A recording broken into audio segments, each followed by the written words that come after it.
చలో అందరికీ శనార్థులలో వాగ్బక్రి టీ సమర్పించు మాస్ మల్లన్న ముచ్చట్లు పాటు బై రాజ్నివాస్ ఇలాచి మరియు మై డాక్టర్ స్ప్రేలోకి స్వాగతం. వచ్చేసిండు మీ నర్స్ కాక. ఇక అరుచుకుందాం రారులా ఇయాల్టి మోక అయిపోయి. తెలుగుదేశం వాళ్ళు జనసేన పార్టీ వాళ్ళు అభ్యర్థుల లిస్ట్ అయితే బయటకు వదిలిరులా. ఎవరెవరు ఏడేడ చేయాలి, ఏడికెళ్ళి చేయాలి, ఎవరు ఇదివరకు ఉన్నోళ్ళు ఉన్నారు, ఇప్పుడు కొత్త వాళ్ళు ఎవరు మొత్తం పురాగా లిస్టు బయట పెట్టిరు. ఇక సీటు దక్కిన వాళ్ళు ఆనందం అవుతూ ఆయన మురిసి ముప్పందం అవుతున్నారు. కింద లేదు మీద లేదు, సంబరాలే సంబరాలు, అంబరాన్ని అంటేనే అనుకో రాదురి. ఇక పోటీలో నెగ్గి తేప తెలుగుదేశం తాకతేందో చూపించాలి, జనసేన కథ ఏందో చూపించాలని ఇక పొత్తుల మొత్తం మీద క్యాండిడేట్లను అయితే వివరించారు. మరి ఎవరెవరు ఏ నుంచి ఉన్నారు, మరి జనసేన వాళ్ళు ఎంతమంది, తెలుగుదేశం వాళ్ళు ఎంతమంది, ఏ ఏ జాగాలో చేస్తున్నారు ఏందనేది పురాగా వరుస పెట్టి కుదురుగా కూసబెట్టి తెలుసుకుందాం. ఇక రారిపోదాం ఒక పారి వివరాల్లోకి.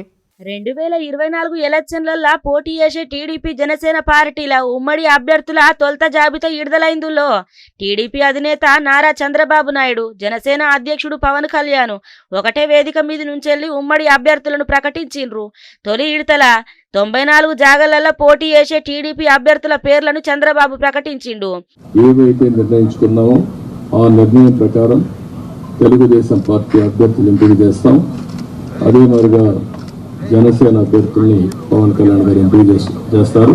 టెక్కలి, కింజరపు అచ్చెన్నాయుడు, ఆముదాల వలస, కోన రవికుమార్, రాజాం, కొండ్రు మురళీమోహన్, కురుపాం, తోయక జగదీశ్వరి.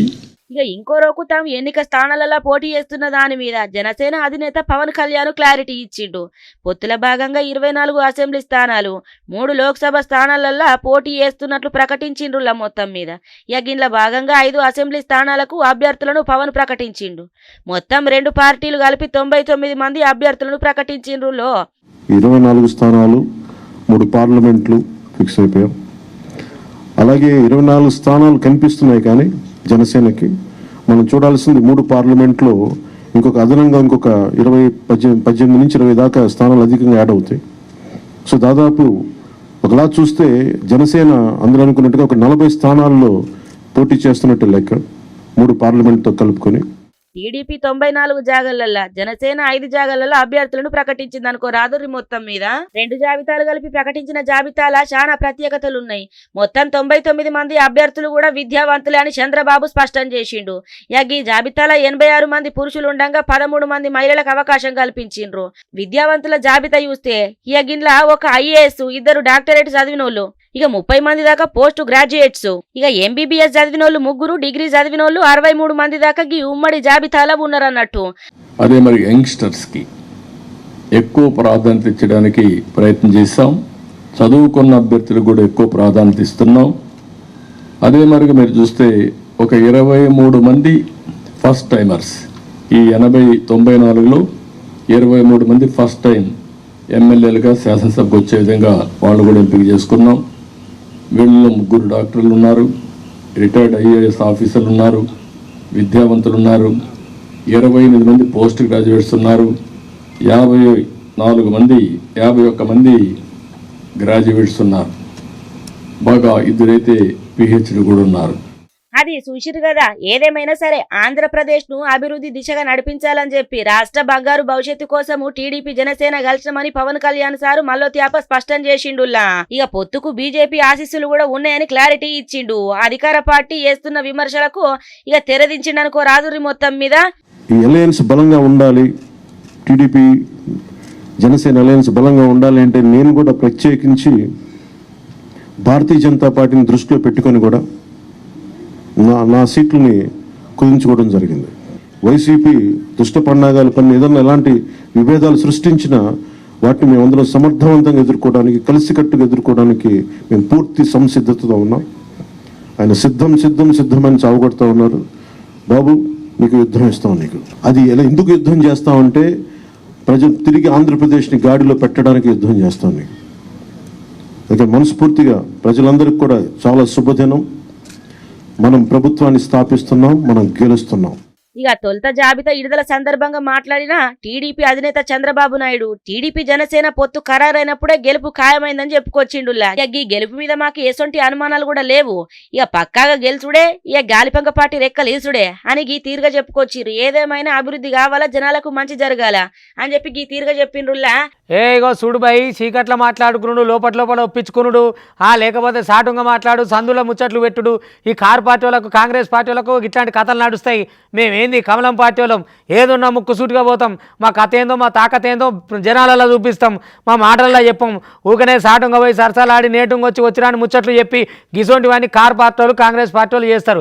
దశనీ గాలతో మాకు లెక్క అని చెప్పి బీజేపీ పార్టీ నేత ఉండు కదా, సీనియర్ నేత, అబ్బో లక్ష్మణ్ సార్ మామూలుగా అరుచుకోరలేదనుకో రాదురి. ఇక ఏదేమున్నా ఈ తేప లోక్సభ మొత్తం మా చేతుల్లోనే ఉంది, మీరెవరు పికర్ చేయాల్సిన పని లేదనుకుంటానే ఇక కారుల మీదకి, కాంగ్రెస్ వాళ్ళ మీదకి కత్తులు నూరిని మాటలతోటే, ఒట్టి కాదులా అబ్బబ్బబ్బ ఏమన్నా మాటలా సుడురి. ఏగ్గి చీకటి ఒప్పందాలు, తెర వెనుక కుట్రలు, కుమ్మక్కు రాజకీయాలు, బీఆర్ఎస్ కాంగ్రెస్ కలవాటు మాకు కాదు, మా బీజేపీ చెప్పిందే ఎత్తది. ఏ ముచ్చటైనా సరే బీజేపీ బహిరంగంగానే చెప్తది. ఎన్నికల సందర్భంగా టీఆర్ఎస్ అక్రమాల మీద మాట్లాడిన రేవంత్ ఇప్పుడెందుకు మాట్లాడతలేడు ఇప్పుడు చెప్పాలా. కాళేశ్వరం ధరణి మీద సిబిఐ ఎంక్వైరీ ఏపిస్తామని రేవంత్ బాగానే మాట్లాడుకోవచ్చే. ఇక ఇంకెప్పుడు కాలయాపన, ఇక గదే నడుస్తున్నది గంత కథగాని అరుచుకున్నది లేదు, ఆయమన్న ముచ్చట లేకపాయే. తెలంగాణ సంపద దోసుకున్న నాయకులతోని కాంగ్రెస్ సర్కారు లోపాయకారి ఒప్పందం చేసుకుంది. అవినీతి దొంగలను దోసుకున్నది కక్కించేదాకా ఇడిసబెట్టే ప్రసక్తి లేదన్న రేవంత్ రెడ్డి ఇక ఇప్పుడెందుకు గా ముచ్చట్ల మీద నీరు గార్చిండు. ఇక బీఆర్ఎస్ తోని బీజేపీ ఎప్పటికీ పొత్తుండది. తెలంగాణలో బీజేపీ ఒంటరిగానే పోటీ చేస్తది. గెలిచే గుర్రాలని 17 స్థానాలల్లా నిలబెట్టబోతున్నాం. మోడీ చరిష్మతోటే మళ్ళా బీజేపీ అధికారంలోకి వస్తది. మీ లెక్క అనుకున్నావా మేము అని ఘాటిగానే వ్యాఖ్యలు చేసిండులో. మరి మొత్తానికైతే బీజేపీ లక్ష్మణ్ బీఆర్ఎస్ కాంగ్రెస్ మీద ఇక ఈనుండ్రు మీరే. ముఖ్యమంత్రి రేవంత్ రెడ్డి గారు వారు మాట్లాడుతూ బీఆర్ఎస్ బీజేపీ చీకటి ఒప్పందం చేసుకుందంటూ దుష్ప్రచారం చేస్తూ ఉన్నారు. చీకటి ఒప్పందాలు, తెర వెనుక కుట్రలు, కుమ్మక్కు రాజకీయాలు అది కాంగ్రెస్ బీఆర్ఎస్కి అలవాటు. భారతీయ జనతా పార్టీ ఏది చేసినా బహిరంగంగా చేస్తుంది. చేయగలిగింది మాత్రం చెప్తాం, చెప్పింది మాత్రం చేసి తీరుతాం. బీఆర్ఎస్ ప్రభుత్వంలో జరిగినటువంటి అవినీతి, కుంభకోణాలు, అక్రమాలపై రేవంత్ రెడ్డి గారు ఎన్నికల సమయంలో ఏదైతే మాట్లాడారో ఎందుకు ఇవాళ ఆ మాట తప్పుతున్నాడు. దోషులను పట్టుకొని తెలంగాణ సంపదను దోచుకున్నటువంటి వాళ్ళను రాజకీయంగా వాళ్ళతో మరి ఎదుర్కోవాల్సింది పోయి ఏ రకంగా ఇవాళ వాళ్ళతో లోపాయికారి ఒప్పందాలు చేసుకొని వారు పాల్పడ్డటువంటి అవినీతి దందాలకు ఇవాళ మరి ఈరోజు కాంగ్రెస్ పార్టీ పంచుకోవడానికే చేస్తున్న ప్రయత్నాలుగా ఇవాళ ప్రజలు భావిస్తున్నారు. అదే చూసినారులా ఎట్లా మాట్లాడుతున్నాడో. ఇక కాంగ్రెస్ అటు బీఆర్ఎస్ ని కడిగి పడేసిండు అనుకో రాదుర్రి. మరి ఇక సీఎం రేవంత్ సార్ మీద కూడా మస్తుగానే గరమైండు. ఇక ఏదేమున్నా వీళ్ళకి ఉంటాయి సొంత పంచాదులు, మనకే మెరక చెప్పుండ్రి. ఇక మరి ఇలా సొంత పంచాదులో లేకపోతే జనాల కోసం పెట్టుకుంటారో అర్థం కాదు గాని మైకు పట్టిందంటే సారు మాటల కత్తులు గీ తీరుగా నూరుతారన్నట్టు. ఇక అయిపోయా పోతూనే ఉందని చెప్పినా కదా, గాలిపంక పార్టీకి రోజుకింత గాలి దిగిపోతూనే ఉంది. ఆ పక్కోరెక్కి ఈ పక్కోరెక్కి ఇరిగిపోతూనే ఉంది. అమ్మా మా ఆఫీస్కు మీరు టికెట్ ఇయ్యరా, చల్ అట్లా ఉండదని గాలిపంక పార్టీ కార్యకర్తలే ఆఫీస్ ఇంటి ముంగలు ఆగమాగం లొలి చేస్తున్నారట. ఆఫీస్ పోయి జగనాలు కలిసిండట. కలిసినాక ఈ తేప నువ్వు నీకు తట్లేవు కదా నువ్వు మీ ఓట్లు తక్కువ ఉండే, ఇక అటు నీకు ఇస్తేనేమో అవతల వాళ్ళేమో ఓట్లు వేయమంటున్నారు. సర్కారు వచ్చినాక నేను చూసుకుంటా కదా ఆఫీసు, నువ్వు పరిచయం కాకు, నువ్వు ఆరాంగా ఉండు అని చెప్పని జగనాలు నచ్చ చెప్పి తోలిండట. అయినా కానీ కార్యకర్తలేమో ఊకునేటట్లేరు. మా నాయకుడికి ఇస్తారా మర్యాద, గాయనకవులకు గట్టటిస్తారా మీరు అని చెప్పి ఓ తీరుగా లొల్లి పెడుతున్నారు. ఇక ఈ లొల్లి ఆ లొల్లి జనం ముందర పడితే ఏమన్నా ఉంటుందా, ఉట్టిదే ఖాళీ గదే అన్నట్టు కథ. చూసిరు కదా గాలిపంక పార్టీ మొత్తం దివాలా తీస్తున్నది, పంకరెక్కలన్నీ ఇరిగిపోవట్టే. ఇక అసంతృప్తి సెగలైతే జోరుగానే వస్తున్నాయి రోజు రోజు. ఇక కర్నూలు జిల్లాలో ఏమైందో ఎరికైనా గాలిపంక పార్టీల అసంతృప్తి భగ్గుమన్నది అక్కడ కూడా. ఎమ్మెల్యే ఆఫీస్ ఖాను ఇంటి ముంగల ఇక రాత్రి కార్యకర్తలు ఆందోళన చేపట్టిండ్రు. కర్నూలు టికెట్ ను డాక్టర్ ఇలియాజు బాషాకు ఖరారు చేసిందట అధిష్టానము. ఇక ఇంకేమున్నది, కుటుంబ సభ్యులతోటి కలిసి జగన్ ను కలిసిండు ఎమ్మెల్యే ఆసిఫు. కార్యకర్తలు ఆందోళన చేసిన కుత్త కూకుంటాడు. ఏంది కథ, ఎట్లా కావాలా, గిట్నే ఉంటదా ముచ్చట జగను అని చెప్పి మాట్లాడుకొచ్చిండు ఆయన. ఇక గట్ల కాదు గిట్ల కాదు, నీకు టికెట్ ఇస్తే అక్కడ ఎస్సీ వర్గం సపోర్టు చేయదట. ఇక ఈ త్యాప గెలిచే సూచనలు ఏం కనబడతలేవు, అందుకే నీకు ఇక ఇయ్యాల నీ త్యాప టికెట్ గైనకిచ్చినా అని ఆసిఫ్ కు సర్ది చెప్పిండు జగనాలు. ఒకసారి ఆలోచించు, నీకు ప్రమోషన్ చేయాలని చెప్పి అనుకుంటున్నాను. నాకు నీ అవసరం ఉంది, 42 కాన్స్టిట్యున్సీల్లో నువ్వు తిరిగేది ఉంటుంది, నేను నీకు రాజ్యసభ ఇచ్చి ఇవ్వాలని చెప్పి, నేను నీకు మంచిదే చేయాలని చెప్పి అనుకుంటున్నాను, చెడు కోరుకోవడం లేదు, నీ ఎక్కడ పర్ఫార్మెన్స్లో ప్రాబ్లం అనేది లేదు. నేను ఇప్పుడు ఎస్సీలకి ఇచ్చిన, బీసీలకి ఇచ్చిన, మైనార్టీలకి ఇవ్వలేదు కాబట్టి నంద్యాల సీట్ గురించి కూడా ఆలోచించిన, కానీ నంద్యాల సీట్ కూడా ఇప్పుడు ఇవ్వలేని పరిస్థితి ఉంది. ఇక సర్ది ఎప్పుడు తప్ప ఇంకొక ముచ్చట ఏం చేస్తారు చెప్పుర్రి. అధికారంలోకి వచ్చినాక నీకు ఏ న్యాయం అంటే ఆ న్యాయం తగిన న్యాయం చేస్తాం గానీ ఇప్పుడైతే సప్పుడంట ఊకో అని అన్నాడట.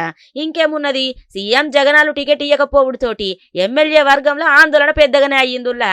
ఆసిఫ్ ఖాన్కు ఎమ్మెల్యే టికెట్ కేటాయించకుంటే కార్పొరేటర్ పదవికి పార్టీల పదవులకు రాజీనామా చేస్తామని చెప్పుకొస్తున్నారు క్యాడరు. ఇక గట్లున్నదుల్లా ముచ్చట. మొత్తానికైతే దివాలా తీస్తున్నది గాలిపంక పార్టీ. ఇక చూడుర్రి మీరు. వచ్చి ఇక్కడ చెప్తాడు జగనన్న, ఒక్కసారి కందులు వైపు చూడు, మాకు అవకాశం ఇచ్చి చూడు జగనన్న, మేము గెలిపించుకుంటాము 30,000 మెజార్టీ తోని. ఆఫీస్ కానోళ్ళకి ఇస్తేనే సీట్ ఇస్తే మేము సపోర్ట్ చేస్తాం, లేదంటే మేము రాజీనామా చేస్తాం. మా ప్రయాణం అన్నతోనే స్టార్ట్ అయ్యింది, అన్నతోనే ఎండ్ అవుతుంది. అందుకోసం ఎటువంటి పరిస్థితులు అయినా అన్నకి సీట్ రాకపోతే అన్న ఏం చెప్తే దానికే సిద్ధమవుతాము. అది చూసిరు కదా గదన్నట్టు ముచ్చట. టికెట్ పక్కా ఇయ్యాల. ఆసిఫ్ ఖాన్ కు ఎసొంటి పదవులేం అవసరం లేదు. కర్నూలు టికెట్ ఇస్తేనే భారీ మెజారిటీ తోటి గెలిపిస్తామని చెప్పి క్యాడర్ అయితే గిట్లా అనుకొస్తున్నది. ఇక టికెట్ ఇయ్యలేదని ముచ్చట తెలుసుకున్న మహిళలందరూ బోరున ఏడ్చిండ్రుల మహిళా కార్యకర్తలు. గదన్నట్టు కథ జగ్గులు నీ పంకగాలి మొత్తం పోవట్టే కదా, బాగానే ఎగుర్ల పడుతుంది ఏటో. ఇదే ఇక పాలకులకు ప్రజలకు ఏది నడవ పోలీసు వాళ్ళకే ఉంటుంది కొన్ని జాగాల్లో. ఇప్పుడు దామరచర్ల కాడ power plant, thermal power plant కాడ లొల్లి సురువు అయింది. అయితే గేట్లు వేసి నిర్వాసితులు ఉంటారు కదా, వాళ్ళు అడగనీకో చూడనీకో వచ్చిరు అనుకో సమాధానం చెప్పాలి. ఇక వాళ్ళ మీదకి లొడా బిడ ఎగురుకుంటా థర్మల్ ప్రాజెక్ట్ ఏదో ఇలా రెక్కల కష్టంతో కట్టినట్టు వాళ్ళ సొంతమైనట్టు జనాన్ని ఆపే హక్కు ఎవరు ఇచ్చిరా మీకు? జనం అడిగినప్పుడు సమాధానం చెప్పాలి, జనానికి నిమ్మలంగా సారాన్ని రెస్పెక్ట్ ఇవ్వాలి. జనం జీతం ఇస్తున్నప్పుడు జనం రోకు మాట్లాడాలి, కానీ నాయకుల రోకు మాట్లాడుకుంటే నగరాలు చేస్తే ఎట్లానేమో పబ్లిక్ అనుకొస్తున్నారు. కావాలంటే చూడు ఎట్లా చేసిరో పోలీసు వాళ్ళు. నెరికింత అత్యుత్సాహం కూడా పనికిరాదు, ఎంత ఉండాలో గంత ఉండాలి. గంత లేకపోతే జనం ఏం చేస్తారు, చేస్తారు వాళ్ళు చేయాల్సిన పని. డ్యూటీ వేయమంటే అత్యుత్సాహం చేసుడంటే గిదే కావచ్చునులా. దామచర్ల మండలము వీర్లపాలెము యాదాద్రి థర్మల్ పవర్ ప్లాంట్ కాడ పవర్ ప్లాంట్ పోలీసోళ్ళు అత్యుత్సాహం చూపిండ్రు. డిసిసి అధ్యక్షుడు శంకర్ నాయకు ఎమ్మెల్యే చెప్పిన భూ నిర్వసితులని లోపలికి అనుమతించారని పోలీసులు ఓ తీరుగా కూర్చున్నారు అనుకో రాదురుగా గేట్ కాడ. చూడు కథ ఏంటిదో ముందుగాలైతే.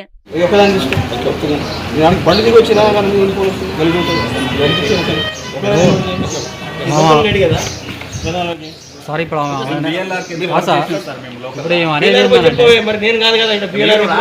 జిల్లా డిసిసి వస్తారు. అది చూసినారులా.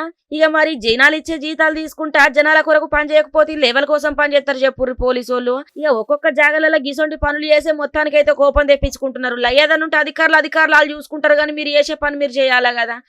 జనాల కోసం పని చేయాలా, జనాల జీతం తీసుకున్నప్పుడు జనాల కోసం వేయాలా, కానీ గిదేంది కథ పాడైపోను. గిట్నే ఉంటుంది పోలీసు వాళ్ళ పనితీరు ఏం చక్కగా లేదు. గిట్ల లోపలికి పంపరా, గిట్నే బయట ఉంచుతారా అని చెప్పి మొత్తానికైతే గా పోలీసుల మీద మస్తు గరమైంది ఈ మహిళ. తిరుమల కాడ రూల్స్ అన్ని బ్రేక్ చేస్తాను గాలిపక్క పార్టీలకు తప్ప ఎవరికి లేదు ధైర్యము. ఏం చెప్పారు, రాజకీయ పార్టీల జెండాలే కానీ అజెండాలే కానీ ఏమైనా ముచ్చట్లే కానీ వాళ్ళది ఇంత కలర్ కాగితం ఉన్నా కూడా దేవుని కాడికి తీసుకురావద్దని చెప్పే. ఇక చూసుకోరి ఫ్రీగా సిద్ధం బాటిల్ ఉన్నాయి కదా, అదే మీదికెళ్ళేమో సిద్ధం బాటిళ్ళు, మీటింగ్లకు వస్తే క్వార్టర్ బాటిళ్ళు కోడిగుడ్లు ఇస్తుంటారు కదా, వాటికి ఇచ్చిన నీళ్ళ బాటిల్ మరి ఫ్రీగా ఉంటుంది అనుకున్నాడో ఏమో ఆయన గాలిపంక పార్టీ లీడరు. కాటనే కార్లు వేసుకొని తిరుమలకు పోతుడు. అదే సామాన్యులకు అయితే ఇంకో రూలా, సామాన్యులు అయితేనేమో పార్టీలో గీటీలో పట్టకపోతే అవతలకి వెళ్ళగొడతారు.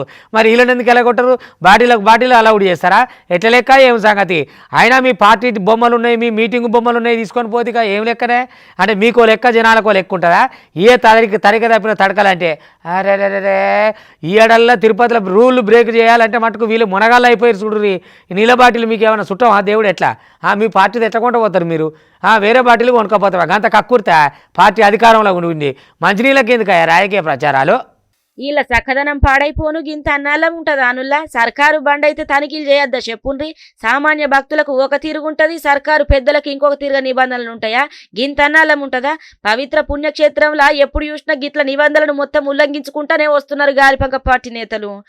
భక్తుల మనోభావాలు దెబ్బతీసేటట్లు ఇక పోయిన తేప నిబంధనలు మొత్తం ఉల్లంఘించిండ్రు మంత్రి రోజా కొడాలి నాని. ఇక ఇప్పుడు కూడా గట్లనే చేసిండ్రులా. మళ్ళీ ఏమైందంటారా?